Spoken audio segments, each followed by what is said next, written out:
go. Good evening, my name is Bunmi Adekoya. My title is Coping with Divorce and Navigating with Life Unexpected Turns. The name of my class is Psychology 2017. Navigating Life Unexpected Turns is a topic under lots in life. I'm going to be discussing coping with divorce, which is a challenging journey that so many people may face unexpectedly. Divorce is never planned. Sometimes it might be planned, but in a real sense, it's never planned. And let's explore strategies to navigate this difficult time with grace and resilience. But first, let me define what divorce is. Divorce is the legal dissolution of marriage, and the common reasons for divorce is somebody might decide to start a new life, or loss of love in a relationship, loss of interest. When either party lose interest in each other, they might decide to seek a divorce. So after the divorce brings shock to people. It's a moment of betrayal. You feel sad, you feel anger.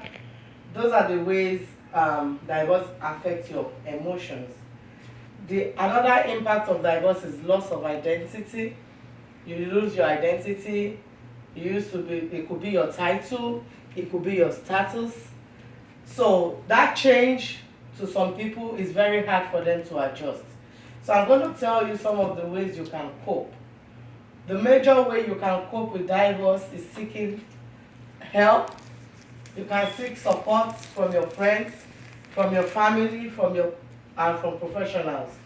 You can go for therapy and counseling, guidance in processing emotions and navigating the divorce process. Therapy helps you to navigate the divorce process. Therapy helps you to take the thought of divorce off your mind. It replaces the thought with happy moments, silent moments. You have time to meditate, and you have time to choose what your next step will be. You have to embrace self-care. Prioritizing mental health, you engage in self-care activities like therapy, exercise, and meditation, like I mentioned earlier. Emotional healing, you allow yourself to grieve and process your emotions. Allowing yourself to heal is a very, very big spot, because if you don't heal, there's no way you can go forward. Your mind will always go back to where you were. But if you heal, you will be able to move ahead like nothing happened. Not really like nothing happened, but it will help you to move ahead. Rebuilding your life. You discover your passions. You explore new hobbies and interests. You think about the things you used to like, the things you used to do before you got married as an individual. You can go back to those habits. If they are good habits, you cultivate those habits. You cultivate independence. Focus on personal growth and rebuilding your sense of self. I'm going to talk about some theories, some theoretical approach. I'm going to explain how attachment theory informs interventions and supports strategies for individuals experiencing divorce. Research findings from professional journal articles, summary of findings from a journal article on the psychological effect on divorce on adults, tends to say that